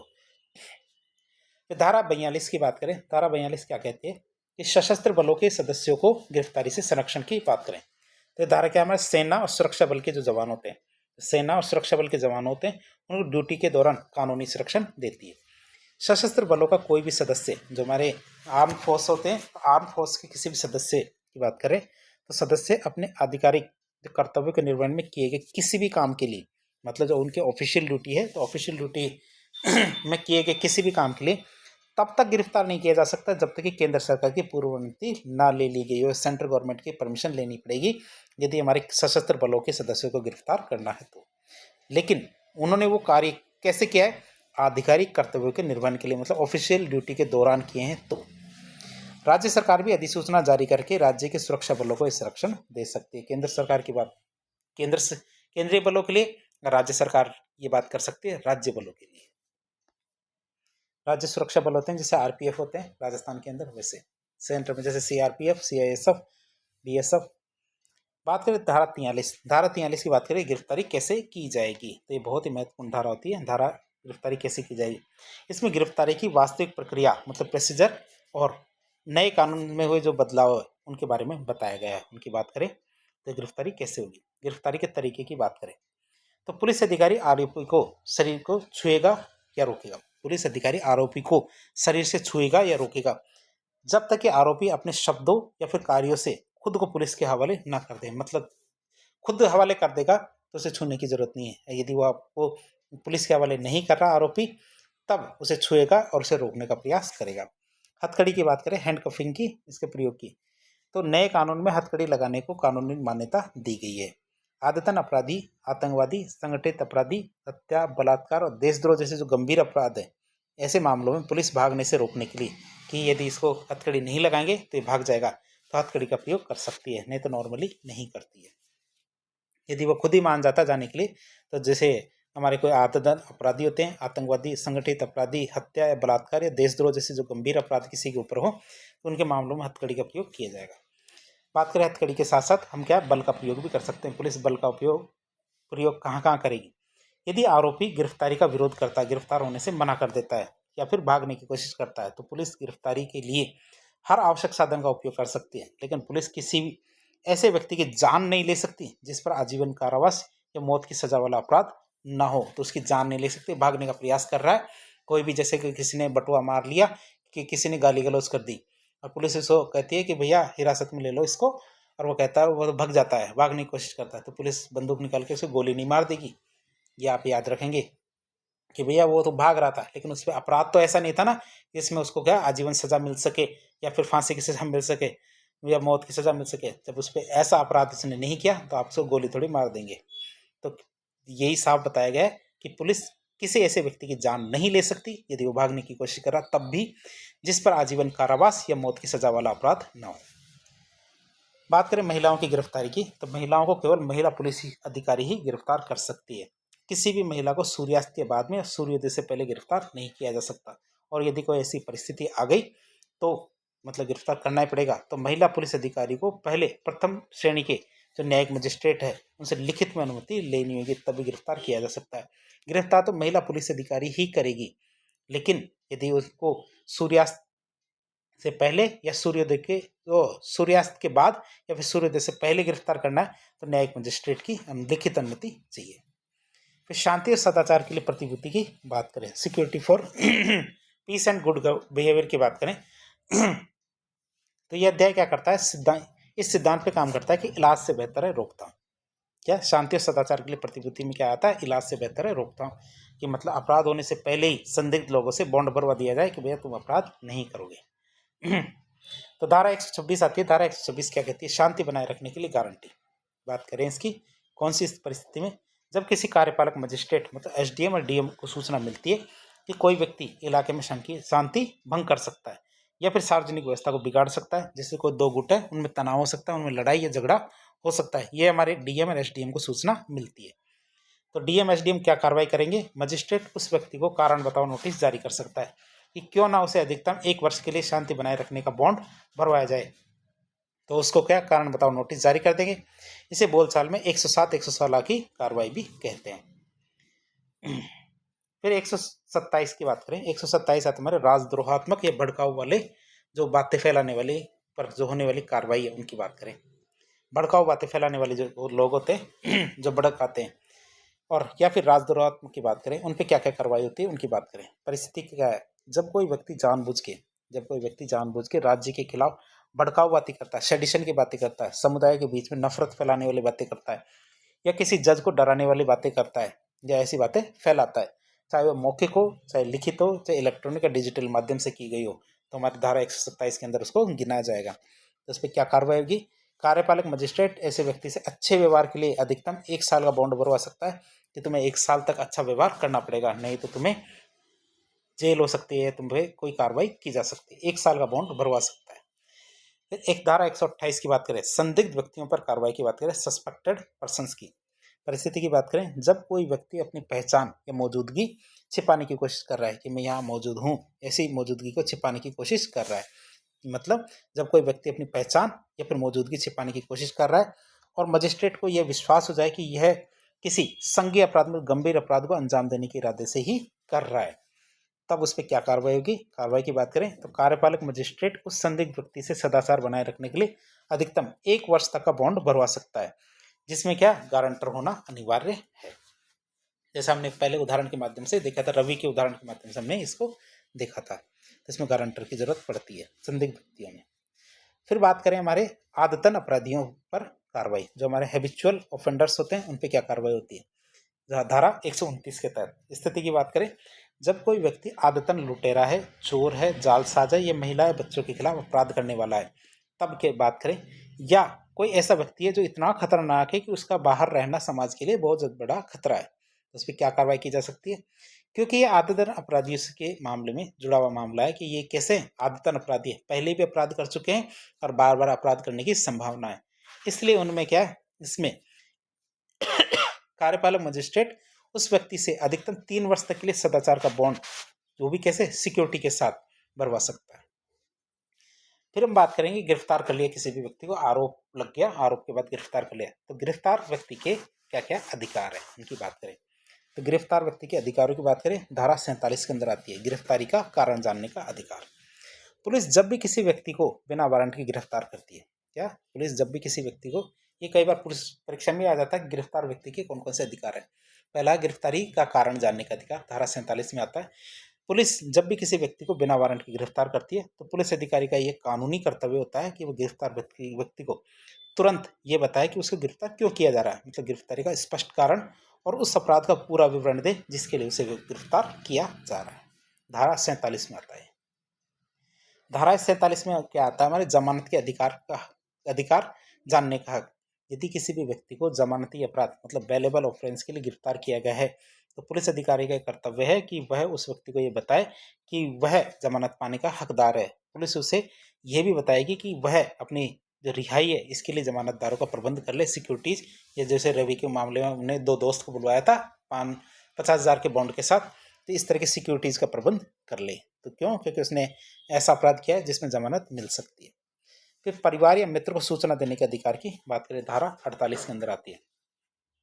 तो गिरफ्तार व्यक्ति को यह अधिकार है कि वह पुलिस से कहकर, क्या गिरफ्तार व्यक्ति को यह अधिकार है कि पुलिस से कहकर अपनी गिरफ्तारी की सूचना उसे किसी जगह पर मतलब किस जगह पे हिरासत में रखा गया है इसकी जानकारी अपने किसी रिश्तेदार, मित्र या किसी अन्य परिचित व्यक्ति को तुरंत दिलवाए। तो पुलिस को कह सकता है कि भैया मेरे दोस्त, परिवार, माँ बाप या किसी को भी ये सूचना दे दे कि मुझे किस जगह पे हिरासत में रखा गया है, तो ये मित्र या परिवार को सूचना देने का अधिकार आता है धारा 48 में। पुलिस को थाने में रखे गए एक रजिस्टर में इस सूचना का रिकॉर्ड भी दर्ज करना होता है कि भैया उसने सूचना दी किसको, तो परिवार का कौन सा सदस्य था उसको। फिर 24 घंटे के भीतर भीतर मजिस्ट्रेट के समक्ष पेश होने का अधिकार धारा 58 के अंदर आता है। सबसे महत्वपूर्ण अधिकारों में से ये एक है। पुलिस किसी भी व्यक्ति को 24 घंटे से अधिक समय तक अपनी हिरासत में नहीं रख सकती अपनी मर्जी से। ठीक है, 24 घंटे से ज़्यादा नहीं रख सकती। बात करें 24 घंटे की, तो इस 24 घंटे में गिरफ्तारी के स्थान से मजिस्ट्रेट के अदालत तक लाए जाने वाले यात्रा का समय को शामिल नहीं किया जाता। आप इसे याद रखेंगे कि जैसे मजिस्ट्रेट का यदि घर 10 किलोमीटर दूर है, उसमें यदि 5 घंटे 3 घंटे लग गए गिरफ्तारी करने में 2 घंटे लग गए थे, इस तरह घंटों को इस 24 घंटे के अंदर नहीं गिना जाएगा। 24 घंटे केवल प्योर जेल है, मतलब जेल के अंदर रखने वाले 24 घंटे को ही गिना जाएगा। इसके बाहर के जो घंटे होंगे उनको इसके अंदर शामिल नहीं करेंगे। 24 घंटे के बाद हिरासत को तभी बढ़ाया जा सकता है जब मजिस्ट्रेट धारा 187 मतलब पुलिस रिमांड के तहत इसका विशेष रूप से आदेश दे, तभी, नहीं तो नहीं होगा। फिर वकील से मिलने के अधिकार की बात कर रही है, हमारी धारा 38 के अंदर आता है। जब पुलिस गिरफ्तार व्यक्ति से पूछताछ कर रही हो, क्या जब पुलिस क्या है गिरफ्तार व्यक्ति से पूछताछ कर रही हो, तो उस व्यक्ति को पूछताछ के दौरान अपने पसंद के वकील से मिलने का अधिकार होता है। हालांकि वकील क्या पूरी पूछताछ के दौरान वहां मौजूद नहीं रह सकता, लेकिन व्यक्ति को कानूनी सलाह लेने का तो पूरा हक होगा। फिर मैं अपनी मेडिकल जांच कराने का अधिकार, अपनी मेडिकल जांच कराने के अधिकार की बात करें धारा 53 के तहत, तो गिरफ्तार व्यक्ति मजिस्ट्रेट या पुलिस से अपनी मेडिकल जांच कराने की मांग कर सकता है। उद्देश्य क्या है इसका, यदि गिरफ्तार व्यक्ति को लगता है कि मेडिकल जांच से साबित हो जाता है कि उसने अपराध नहीं किया, या फिर यह साबित हो जाता है कि पुलिस ने उसके साथ मारपीट की है, तो किसी रजिस्टर्ड मेडिकल प्रैक्टिशनर से इसकी जांच कराई जा सकती है। इसके अलावा देखिए तो धारा 52 के तहत पुलिस की यह कानूनी जिम्मेदारी होती है कि वह गिरफ्तार व्यक्ति के स्वास्थ्य और सुरक्षा का पूरा ध्यान रखे। फिर महिलाओं के संबंध में कौन कौन से विशेष अधिकार है धारा 43 के अंदर, उनकी बात करें। महिला आरोपी को केवल एक महिला पुलिस अधिकारी ही गिरफ्तार कर सकती है। कोई पुरुष पुलिस अधिकारी गिरफ्तारी के लिए किसी महिला के शरीर को नहीं छुएगा। ठीक है, पुरुष करेगा तो छुएगा नहीं, ये भी याद करेंगे, रखेंगे आप। ऐसे में गिरफ्तारी पर रोक, किसी भी महिला को सूर्यास्त के बाद और सूर्योदय से पहले गिरफ्तार नहीं किया जा सकता, और ऐसी गिरफ्तारी बहुत जरूरी है। वैसे हमने देख लिया इसको। तो महिला पुलिस अधिकारी को पहले प्रथम श्रेणी न्यायिक मजिस्ट्रेट JMFC, इनसे क्या, इनकी लिखित अनुमति मतलब प्रायर परमिशन लेनी पड़ेगी, तभी किया जा सकता है, नहीं तो नहीं। फिर धारा 148 की बात करें। धारा 148 क्या कहती है, नागरिक बलों के प्रयोग पर के द्वारा भीड़ को तितर बितर करना। क्या नागरिक बल के प्रयोग द्वारा भीड़ को तितर बितर करना जो पुरानी CRPC की धारा 129 के अंदर आती है, तो इसके प्रावधानों की बात करें। ये क्या कहता है, यदि कोई विधि विरुद्ध जमाव किया जाता है, अनलॉफुल असेंबली की जाती है, मतलब 5 या उससे अधिक लोगों को, ऐसी भीड़ जिसका उद्देश्य क्या गैर कानूनी हो, मतलब उनकी बात कर रहे हैं, जिससे क्या शांति भंग होने की आशंका है, तो उसे हटाने का जो आदेश दिया जाता है वो हमारे इसके अंदर गिना जाएगा। ये हमारी धारा कौन सी, धारा हमारे कौन सी 148, नागरिक बल के प्रयोग के द्वारा भीड़ को तितर बितर करना। बात करें तितर बितर करने का आदेश कौन दे सकता है, आदेश की बात करें तो कोई भी कार्यपालक मजिस्ट्रेट SDM या DM या पुलिस थाने का कोई प्रभावी मतलब SHO ऐसा आदेश दे सकता है। थाना प्रभारी न हो तो ऐसा होने पर सब इंस्पेक्टर रैंक का कोई भी अधिकारी इस प्रकार का आदेश दे सकता है। इसके अंदर होगा क्या, प्रक्रिया क्या है, तो भीड़ को तितर बितर करने या हटने का आदेश देंगे। यदि फिर भी भीड़ आदेश नहीं मानती तो पुलिस नागरिक बल जो सिविल फोर्स है, जैसे लाठीचार्ज है, आंसू गैस, इनका प्रयोग करके उन्हें हटा सकती है, और जरूरत पड़ने पर लोगों को गिरफ्तार भी कर सकती है। फिर धारा 149 आती है। धारा 149 की बात करें तो भीड़ को हटाने के लिए सशस्त्र बल जो आर्म्ड फोर्स है, इनका प्रयोग की बात करें, ये 149 में आते हैं, 148 में नहीं आते हैं, आप इसे याद रखेंगे। पुरानी CRPC की धारा 130 के अंदर इसको गिना जाता है। बात करें जरूरत क्या है, मतलब ऐसी कौन सी परिस्थिति है जब हमारे सशस्त्र बलों का ही प्रयोग कर लेंगे। तो जब पुलिस या नागरिक बल जब पुलिस या नागरिक बल से भीड़ को कंट्रोल करना असंभव हो जाए, या और सार्वजनिक सुरक्षा को गंभीर खतरा पैदा हो जाए, तब सेना को बुलाने का प्रावधान या आर्म फोर्स को बुलाने का प्रावधान किया जाता है। कि जब क्या है, हमारे पुलिस या नागरिक बल से क्या है, भीड़ को कंट्रोल करना आसान ना हो, संभव ना हो, और सार्वजनिक सुरक्षा को गंभीर खतरा पैदा होगा, तभी हम सेना या आर्म फोर्स को बुलाने का प्रावधान करेंगे। बात करें ऐसा आदेश कौन दे सकता है, उस समय मौजूद उच्चतम रैंक का कार्यपालक मजिस्ट्रेट जो हाईएस्ट रैंक का एग्जीक्यूटिव मजिस्ट्रेट है, वो इस प्रकार का आदेश दे सकता है, वहां पे जो मौजूद है, परिस्थिति में नहीं, उस जिले में या उस क्षेत्र की बात कर रहे हैं। प्रक्रिया की बात करें तो मजिस्ट्रेट क्या करेगा, सशस्त्र बलों के कमांडिंग ऑफिसर को यह आदेश देगा कि वह सैन्य बलों के जरिए भीड़ को तितर बितर कर दे। सैन्य अधिकारी इसके लिए जरूरी बल का प्रयोग करेंगे, लेकिन कानून ये कहता है कि लोगों की जान माल का कम से कम नुकसान होना चाहिए, इस बात को पूरा ध्यान रखा जाए। तो धारा हमारे 149 है। इसके बाद आता हमारा धारा 152। धारा 152 की बात करें, जो आता है न्यूसेंस को हटाने के लिए सशस्त्र आदेश।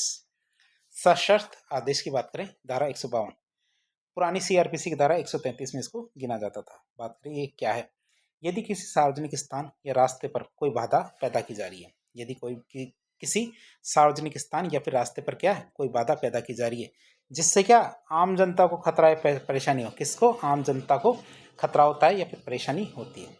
उदाहरण के लिए देखें कि कोई सार्वजनिक रास्ते पर अवैध निर्माण कर रहा है, मतलब वो रास्ता है वहाँ पे कोई स्ट्रक्चर बना रहा है, घर बना रहा है, या कोई ऐसी फैक्ट्री चला रहा है जिससे जहरीला धुआं निकल रहा हो। कोई इमारत है जो गिरने वाली है, या फिर किसी खतरनाक जानवर को खुला छोड़ दिया गया, जैसे कुत्ता है या फिर कोई खतरनाक जानवर है उसको खुला छोड़ दिया गया है, तो हमारे इसको न्यूसेंस की कैटेगरी में गिना जाएगा। प्रक्रिया की बात करें, पुलिस को जैसे रिपोर्ट मिलती है तो पुलिस को रिपोर्ट या अन्य जानकारी मिलने पर डीएम या एसडीएम का एक सशस्त्र आदेश, सशस्त्र नहीं, सशर्त आदेश मतलब कंडीशनल ऑर्डर जारी करेंगे। कौन? डीएम या एसडीएम एक कंडीशनल ऑर्डर जारी करेंगे जब पुलिस की रिपोर्ट या अन्य जानकारी मिल जाएगी। तो इसमें संबंधित व्यक्ति को एक तय समय में उस बाधा को हटाने के लिए कहा जा सकता है, या फिर उसे मजिस्ट्रेट के सामने आकर यह साबित करना होगा कि उसका काम गैरकानूनी नहीं है, या फिर उसे ऐसा हटाना पड़ेगा। फिर धारा 163 की बात करें। धारा 163 क्या कहती है कि न्यूसेंस या संभावित खतरे के अर्जेंट मामले के आदेश, कि संभावित खतरा है तो ऐसे अर्जेंट मामलों में आदेश देने की शक्ति की बात करें, धारा 163। बात करें मशहूर धारा जो पहले की 144 थी उसकी बात करें, पुरानी सीआरपीसी की, तो ये प्रशासन का सबसे बड़ा और चर्चित हथियार है। अब पहले जो 144 था अब 163 है, जिसे आम बोलचाल की भाषा में दफ़ा 144 कहते हैं। बात करें क्या है, जब आपातकालीन स्थिति हो, दंगा भड़कने का खतरा हो, या फिर लोगों के जीवन या स्वास्थ्य को गंभीर खतरा पैदा हो जाए, जैसे कोरोना महामारी आ गई, सांप्रदायिक तनाव आ गया, तो तुरंत प्रतिबंध लगाने की शक्ति हमें देता है कि ठीक है। तो प्रतिबंध लगाने की शक्ति कौन देता है, ये बात करें, मतलब आदेश जारी ऐसा कौन कर सकता है? तो डीएम, एसडीएम या राज्य सरकार के द्वारा विशेष रूप से अधिकृत जो हमारे कार्यपालक मजिस्ट्रेट है, तो इस प्रकार के आदेश जारी कर सकते हैं। धारा कौन सी? 163।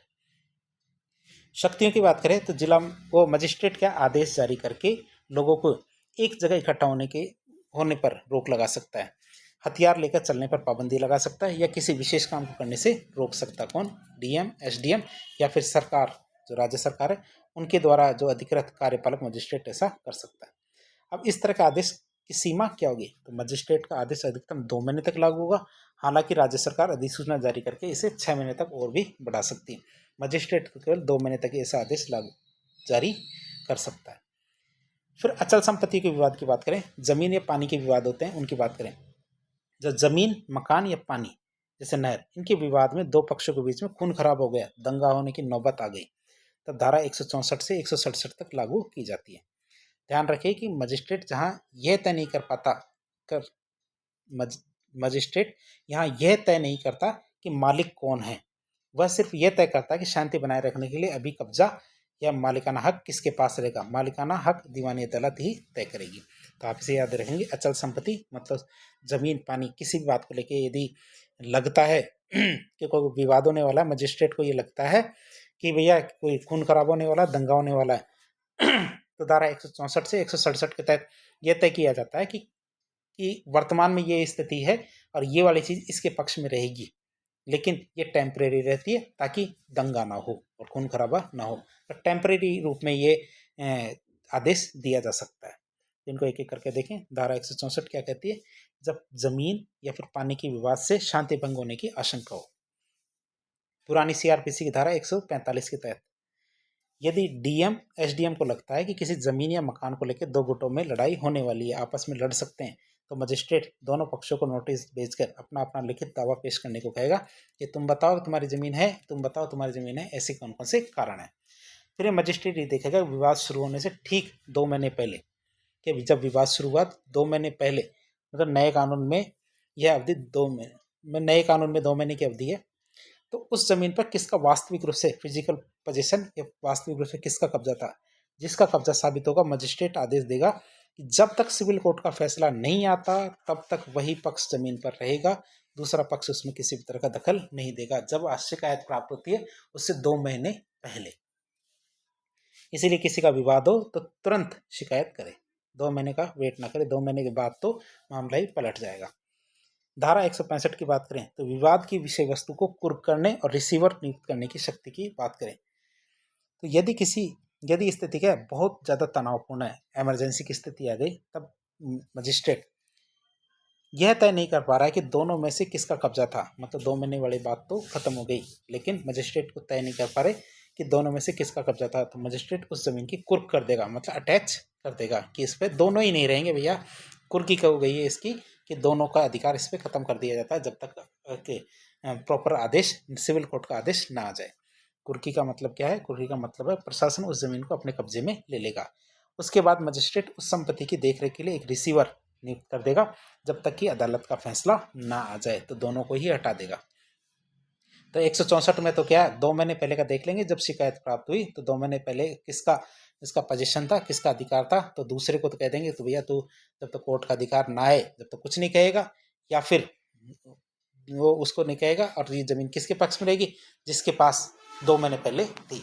और यदि मजिस्ट्रेट को लग ही नहीं पा रहा है कि किसके हक में दे, तो दोनों का हक खत्म कर देंगे और जमीन को कुर्क कर देंगे। कुर्क का मतलब ये होता है दोनों को हटा करके जमीन अपने कब्जे में ले लिया जाएगा, और अब कब्जे में लेके उसका उस पर एक रिसीवर, मतलब देखरेख करने के लिए एक रिसीवर नियुक्त कर देंगे जब तक कि क्या अदालत का फैसला ना आ जाए। फिर धारा 166 की बात करें। धारा 166 क्या कहती है? भूमि या जल के उपयोग के अधिकार से जुड़ा हुआ कोई विवाद आए। पुरानी सीआरपीसी की धारा 147 के तहत था, वर्तमान में 166 में है। धारा 164 क्या कब्जे की बात कहती है, जबकि धारा 166 इस्तेमाल के अधिकार की बात कहती है। जैसे किसी खेत से गुजरने वाला रास्ता है या नहर से पानी लेने की बात कर रहे हैं, तो ये क्या है? पहले तो क्या है, धारा 164 तो किसी जगह पे कब्जे वाली बात करता था, 166 क्या है? अधिकार वाली बात करते हैं, मतलब इस्तेमाल का अधिकार। यदि रास्ते या पानी को लेकर झगड़ा है तो मजिस्ट्रेट ही जांच करेगा। यदि उसे लगता है कि अधिकार मौजूद है तो वह आदेश देगा कि उस अधिकार के इस्तेमाल में किसी तरह का कोई बाधा नहीं होनी चाहिए। धारा 167 की बात करें जिसमें हमारे स्थानीय जांच की बात करते हैं। पुरानी सीआरपीसी की धारा 148 के तहत से गिना जाता था, उसकी बात करें तो धारा 164, 165, 166 के तहत मामलों का निपटारा करने के लिए डीएम एसडीएम अपने किसी अधीनस्थ मजिस्ट्रेट को विवादित जगह पर जाकर स्थानीय जांच करने का आदेश दे सकता है, और वो अधिकारी मौके पर जाएगा, वहां का निरीक्षण करेगा, अपनी रिपोर्ट डीएम एसडीएम को सौंपेगा, जिसे सबूत के तौर पर इस्तेमाल किया जा सकता है। धारा 163 की बात करें, 163 पुरानी सीआरपीसी धारा 144 और कर्फ्यू में अंतर बताती है। बात करें नई धारा 163 और कर्फ्यू में क्या अंतर है। अक्सर लोगों को ये लगता है कि धारा 163 दफा 144 लगने का मतलब है कि घर से बाहर निकलना बंद हो गया है, लेकिन ऐसा नहीं होता। वास्तव में कर्फ्यू धारा 163 का ही एक बहुत सख्त और बढ़ा हुआ रूप है। दोनों में अंतर देख लेते हैं कि धारा 163 जो पुरानी हमारे सीआरपीसी की धारा 144 थी और एक कर्फ्यू होता है, दोनों में क्या अंतर है। पाबंदी के स्तर की बात करें, धारा 163 में एक जगह में 5 या उससे अधिक लोग के इकट्ठा होने पर रोक लग जाती है। कर्फ्यू मतलब हर एक व्यक्ति के घर से बाहर निकलने पर पूरी तरह से रोक लगती है। यातायात और बाजार की बात करें धारा 163 की, तो आमतौर पर बाजार, स्कूल, ऑफिस खुले रहते हैं जब तक कि कोई विशेष आदेश न हो। कर्फ्यू में बाजार, स्कूल, परिवहन सब चीज़ें पूरी तरह से बंद रहती है। सिर्फ आपातकालीन जो सेवाएं होती है जैसे बिजली, पानी, ये चीज़ें चालू रहती है। व्यक्तिगत स्वतंत्रता की बात करें तो आप अकेले या फिर 2-3 लोगों के साथ आ जा सकते हैं और अपने दैनिक काम कर सकते हैं। कर्फ्यू में आप किसी भी कारण से बिना कर्फ्यू पास के घर से बाहर कदम नहीं रख सकते। ये लगाने का उद्देश्य की बात करें तो धारा 163 क्या करती है, इसका उद्देश्य भीड़ को इकट्ठा होने से रोकना और शांति बनाए रखना होता है। जबकि कर्फ्यू का उद्देश्य क्या है, हालात पूरी तरह से जब बेकाबू हो जाते हैं तब लोगों को घरों के अंदर सुरक्षित रखना इसका उद्देश्य होता है। तो हमने धारा 163 और कर्फ्यू में अंतर देखा। अब देखेंगे जमीन या प्रॉपर्टी का कोई विवाद होता है। जमीन या प्रॉपर्टी का विवाद होता है तो उसमें एसडीएम जो कार्यपालक मजिस्ट्रेट है बनाम दीवानी अदालत, सिविल कोर्ट, उन दोनों में अंतर या उन दोनों के कार्य देखते हैं। जब 2 लोगों के बीच जमीन या मकान को लेकर झगड़ा हो जाता है तो प्रशासन मतलब एसडीएम और दीवानी अदालत, सिविल जज, दोनों की भूमिकाएं अलग अलग होती हैं। बात करें क्या, इसे आप कब्जा बनाम मालिकाना हक की लड़ाई के रूप में भी समझ सकते हैं कि कब्जा किसके पास है और मालिकाना हक किसके पास है, तो इसकी लड़ाई होती है। तो इसके बारे में समझेंगे। दोनों में देखते हैं दोनों के अंदर अंतर क्या क्या है। कार्यपालक मजिस्ट्रेट और जो दीवानी अदालत है सिविल कोर्ट, आप सोचेंगे दोनों तो अलग अलग है, लेकिन उनमें शक्तियों में कुछ कभी कभी भ्रम हो जाता है। बात करें दोनों के मुख्य फोकस या उद्देश्य की, तो विवाद के कारण जो शांति भंग के विवाद हो जाता है, 2 पक्षों के बीच में जो विवाद हो जाता है उसके कारण जो शांति भंग होते हैं, लॉ एंड ऑर्डर बिगड़ने की संभावना होती है, उसको रोकने का काम करता है एसडीएम मतलब कार्यपालक मजिस्ट्रेट। दीवानी अदालत की बात करें तो संपत्ति का असली कानूनी मालिक कौन है, ऑनरशिप तय करने का काम करता है दीवानी अदालत मतलब सिविल कोर्ट। क्या तय करते हैं कार्यपालक मजिस्ट्रेट, क्या करते हैं विवाद को हल करने से पहले ये देखते हैं विवाद से ठीक 2 महीने पहले उस जमीन पर कब्जा किसका था, फिजिकल पोजीशन किसका था, तो उसमें कह देंगे कि वो पोजीशन इसका था तो अस्थायी रूप से उसको दे दिया जाएगा। दूसरे पक्ष को कहा जाएगा कि जब तक दीवानी अदालत का सिविल कोर्ट का निर्णय ना आए तब तक उससे वो दूर रहे। दीवानी अदालत वसीयत रजिस्ट्री दस्तावेजों के आधार पर मालिकाना हक किसके पास है ये तय करता है। फैसले की प्रकृति की बात करें तो इसके द्वारा दिया गया फैसला टेम्परेरी या अस्थायी होता है, जबकि दीवानी अदालत की बात करें तो इनके द्वारा दिया गया फैसला अंतिम या फाइनल होता है। बात करें किसका आदेश सबसे बड़ा है, एसडीएम का आदेश केवल तब तक लागू रहता है जब तक कोर्ट का फैसला नहीं आता, और दीवानी अदालत का फैसला सर्वोच्च होता है और एसडीएम के आदेश को भी पलट सकता है। तो दोनों के आदेशों की बात हमने कर ली। फिर बात करें संज्ञेय मामलों में तो इत्तिला की बात करते हैं। इत्तिला मतलब इन्फॉर्मेशन इन कॉग्निजेबल केसेस की बात करें तो ये धारा बहुत जो एफआईआर तो फर्स्ट इन्फॉर्मेशन रिपोर्ट से संबंधित है, एफआईआर से संबंधित है। बीएनएसएस 2023 में इसमें बहुत बड़े बदलाव और आधुनिक बदलाव हुए हैं। बात करें इनकी कौन कौन से बदलाव है। बदलाव की बात करें, एक एफआईआर होती है जीरो एफआईआर। जीरो एफआईआर आपसे पूछा जाए क्या होती है तो आप क्या बताना है, जब अपराध चाहे किसी भी थाना क्षेत्र में हो, किसी भी थाना क्षेत्र में हुआ हो, कोई भी व्यक्ति किसी भी पुलिस स्टेशन में एफआईआर दर्ज करा सकता है। ये नहीं कह सकता, पहले ये कहते थे कि ये इस थाना क्षेत्र में हुआ है, वो उस थाना क्षेत्र में हुआ है तो एफआईआर कराने के लिए आपको उस थाने में जाना है। अब ऐसा नहीं कर सकते, अपराध चाहे किसी भी थाना क्षेत्र में हुआ हो, कोई भी व्यक्ति किसी भी पुलिस स्टेशन में जाके एफआईआर करा सकता है, इसे कहते हैं जीरो एफआईआर। फिर ई एफआईआर की बात करें तो सूचना इलेक्ट्रॉनिक संचार, जैसे हमारे ऑनलाइन या ईमेल के माध्यम से भी दी जा सकती है। जो सूचना है वो किसके माध्यम से, इलेक्ट्रॉनिक संचार के माध्यम से भी दी जा सकती है। हालांकि इसे रिकॉर्ड में तब लिया जाएगा जब शिकायतकर्ता 3 दिन के भीतर आकर उस पर हस्ताक्षर कर देगा। कि मतलब ईमेल के माध्यम से या ऑनलाइन माध्यम से भी शिकायत तो की जा सकती है, लेकिन शिकायत करने के बाद भी 3 दिन में जाके उस थाने में जाना है और उस पर साइन करना है कि हाँ ये शिकायत मैंने की है। प्रिलिमिनरी इंक्वायरी की बात करें, प्रारंभिक जाँच की, तो यह नया और महत्वपूर्ण प्रावधान है। ऐसे अपराध जिनमें 3 से 7 साल की सजा का प्रावधान है, मतलब ऐसा अपराध हो गया है जिसमें सजा का प्रावधान 3 से 7 साल का है, तो उसमें पुलिस सीधे एफआईआर करने से पहले 14 दिन के भीतर एक प्रारंभिक जांच कर सकती है। जो भी क्या हमारे डीएसपी स्तर के जो अधिकारी है उनसे परमिशन लेके 14 दिन के भीतर एक प्रारंभिक जांच कर सकती है, ताकि ये तय हो सके कि मामला प्रथम दृष्टया नहीं है, मतलब ऐसा नहीं कि देखते समझ में आ गया था, ऐसा नहीं है, हमने पूरी तरह से जांच की है। लेकिन वो किससे, डीएसपी स्तर के अधिकारी से अनुमति लेने के बाद ही होगा। प्रिलिमिनरी इंक्वायरी मतलब प्रारंभिक जांच। फिर एफआईआर की कॉपी की बात करें तो सूचना देने वाले जो शिकायत करता है उनको एफआईआर की एक कॉपी तुरंत और निःशुल्क रूप से दी जाएगी, उसका पैसा नहीं लिया जाएगा। धारा 174 की बात करें, धारा 174 संज्ञेय मामलों में इत्तिला और जांच की बात करें, जो पुरानी सीआरपीसी की धारा 155 के अंदर थी। तो ये धारा हमारा एनसीआर मतलब नॉन कॉग्निजेबल रिपोर्ट की प्रक्रिया बताती है कि नॉन कॉग्निजेबल रिपोर्ट है किस तरह होगी। जब हमारे पुलिस को किसी ऐसे अपराध की सूचना मिलती है जो असंज्ञेय मतलब कम गंभीर है, तो हमारे पुलिस उसे क्या है एक रजिस्टर में दर्ज करेगी और शिकायतकर्ता को सीधे मजिस्ट्रेट के पास जाने की कहेगी, जाओ हमने शिकायत लिख ली, अब आप जाओ मजिस्ट्रेट के पास। पुलिस अधिकारी किसी भी असंज्ञेय मामले में जांच मजिस्ट्रेट के आदेश के बिना नहीं कर सकता, मजिस्ट्रेट आदेश देगा तभी जांच की जा सकती है। धारा 187 की बात करें, ये क्या कहती है, जब अन्वेषण मतलब इन्वेस्टिगेशन 24 घंटे में पूरी ना हो सके तब की बात कह रहे हैं, तो पुरानी सीआरपीसी की धारा 167 के अंदर इसको गिना जाता था। तो ये आपराधिक कानून की सबसे चर्चित धाराओं में से एक है, जो रिमांड की प्रक्रिया बताती है कि रिमांड पे कैसे लेना है। तो बीएनएसएस में इस धारा में बहुत सारे बदलाव हुए हैं, और बदलाव क्या है, मूल नियम क्या है। मूल नियम ये कहता है कि पुलिस किसी भी व्यक्ति को 24 घंटे से ज़्यादा अपनी हिरासत में नहीं रख सकती। यदि जांच पूरी नहीं हुई है तो उसे मजिस्ट्रेट के सामने पेश करना होगा। हिरासत की बात करें कस्टडी की अवधि की, यदि मजिस्ट्रेट को लगता है कि जांच के लिए आरोपी को पुलिस के पास ज़्यादा रखना जरूरी है तो वह उसे पुलिस हिरासत में मतलब पुलिस कस्टडी में भेज सकता है। ये कब होगा, जब मजिस्ट्रेट को ऐसा लगता है कि जांच के लिए आरोपी को पुलिस के पास रखना जरूरी है 24 घंटे के बाद भी, तो वह उसे पुलिस हिरासत में भेज सकता है। नया नियम क्या कहता है कि पुराने कानून में पुलिस हिरासत केवल शुरुआती 15 दिन में ही ली जा सकती थी, लेकिन बीएनएसएस 2023 के तहत क्या अब 15 दिन की पुलिस हिरासत को टुकड़ों में भी लिया जा सकता है। क्या पहले ऐसा होता था 15 दिन की एक साथ ही दे दी जाती थी, फिर बाद में नहीं मिलती थी। अब क्या है 15 दिन के टुकड़ों में भी दी जा सकती है, कि जैसे 5 दिन की, 3 दिन की, 5 दिन की, 2 दिन की, इस तरह से करके 4 बार भी दी जा सकती है। यदि अपराध की सजा 10 साल से ज़्यादा है, आजीवन कारावास है या मृत्युदंड है, तो शुरुआती 60 दिनों के भीतर कभी भी पुलिस रिमांड ली जा सकती है। शुरुआती 60 दिनों के भीतर कभी भी पुलिस रिमांड ली जा सकती है।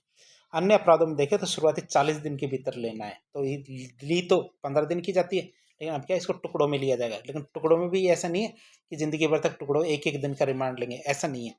यदि अपराध गंभीर है जिसमें 10 साल से ज़्यादा की सजा, आजीवन कारावास या फिर मृत्युदंड की सजा मिल सकती है, तो 60 दिनों के भीतर ही लेना है 15 दिन का रिमांड।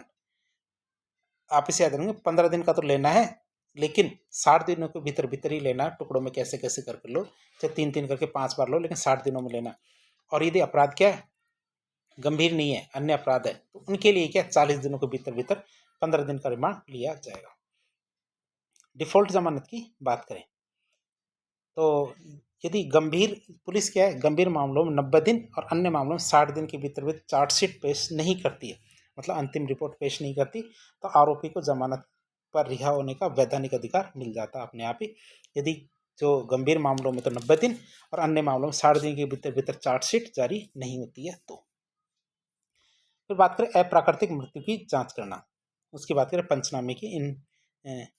जब किसी भी व्यक्ति की, मतलब जब भी किसी व्यक्ति की अप्राकृतिक मृत्यु, मतलब जैसे आत्महत्या होती है, हत्या या दुर्घटना होती है, तो पुलिस और कार्यपालक मजिस्ट्रेट की भूमिका धारा 194 से 196 तहत शुरू होती है। इसे कानूनी भाषा में इंक्वेस्ट या बोलचाल भाषा में पंचनामा कहते हैं।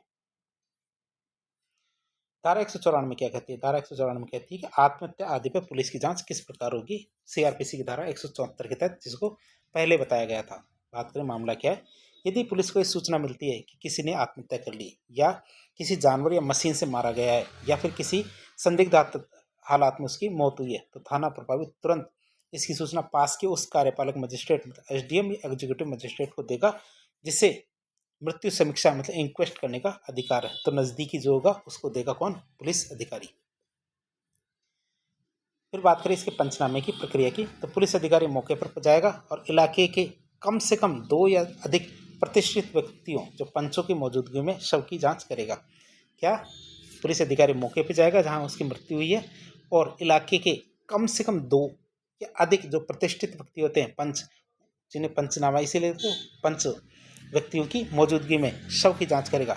वह शरीर पर चोट के निशान, हथियार आदि का विवरण लिखकर एक रिपोर्ट बनाएगा, जिस पर पुलिस और उन प्रतिष्ठित व्यक्ति के हस्ताक्षर होंगे। शव को पोस्टमार्टम के लिए सरकारी मेडिकल ऑफिसर के पास भेजा जाएगा। फिर धारा 195 की बात करें, ये क्या कहती है कि व्यक्ति को समन करने की पुलिस की शक्ति है। उसकी बात करें पुरानी सीआरपीसी की धारा 175 में, जिसको गिना गया था। तो धारा 195 की बात कर रहे थे हम, जिसमें व्यक्तियों को समन करने की जो पुलिस की शक्ति है उसके बारे में बताया गया है। धारा 194 के तहत जब पुलिस मौत की जांच मतलब इंक्वेस्ट कर रही हो, तो पुलिस अधिकारी को यह अधिकार होता है कि वह उन सभी व्यक्ति लोगों को लिखित समन भेजकर मौके पर बुलाए जो उस मौत के बारे में जानकारी रखते हैं, तो उनको क्या मौके पे बुलाया जा सकता है। समन किए गए लोगों को सच बोलने के लिए कानूनी रूप से बाध्य भी किया जा सकता है। धारा 195 के तहत। धारा 196 में क्या कहते हैं? मृत्यु के कारण की मजिस्ट्रेट के द्वारा जांच। ये पुरानी जो सीआरपीसी की धारा 176 है उसके अंतर्गत इसको गिना जा सकता है। तो ये धारा क्या पुलिस की जांच के समानांतर मतलब पैरेलल या उसके बजाय मजिस्ट्रियल जो जांच है उसका प्रावधान करती है धारा 196 में, ताकि क्या निष्पक्षता बनी रहे। तो 196 में क्या करती है? मृत्यु के कारण ही मजिस्ट्रेट के द्वारा जांच। तो ये धारा क्या पुलिस की जांच के समानांतर मतलब पैरेलल या उसके बजाय मजिस्ट्रियल जो जांच है उसका प्रावधान करती है, ताकि क्या निष्पक्षता बनी रहे। अब बात करें इसकी, तो ये कब होती है? यह जांच विशेष रूप से तब अनिवार्य है, यह जांच क्या मुख्य रूप से विशेष रूप से तब अनिवार्य है जब व्यक्ति की मौत पुलिस हिरासत में हुई हो, जेल या न्यायिक हिरासत में मौत हुई हो, पुलिस द्वारा की गई फायरिंग के दौरान हुई हो, या किसी महिला की मृत्यु उसकी शादी के 7 साल के भीतर मतलब संदिग्ध परिस्थितियों में हुई हो, तब जाके मजिस्ट्रियल जांच की जा सकती है। कौन करेगा? ऐसे मामलों में पुलिस जांच नहीं बल्कि न्यायिक मजिस्ट्रेट या उस इलाके का कार्यपालक मजिस्ट्रेट जो एसडीएम जांच करेगा। वे मौत के असली कारण जानने के लिए गवाहों के बयान दर्ज करेंगे, बिना चीरफाड़ किए भी शव का निरीक्षण कर सकते हैं। तो इस तरह आज एक लेक्चर के जरिए हमने बीएनएसएस भारतीय नागरिक सुरक्षा संहिता की महत्वपूर्ण धाराओं के बारे में आज चर्चा की काफ़ी विस्तार से। इस प्रकार के इन्फॉर्मेटिव वीडियो देखने के लिए हमारे चैनल से जुड़े। वीडियो यदि पसंद आए तो वीडियो को लाइक करें, चैनल को सब्सक्राइब करें, अपने दोस्तों का शेयर करें। धन्यवाद।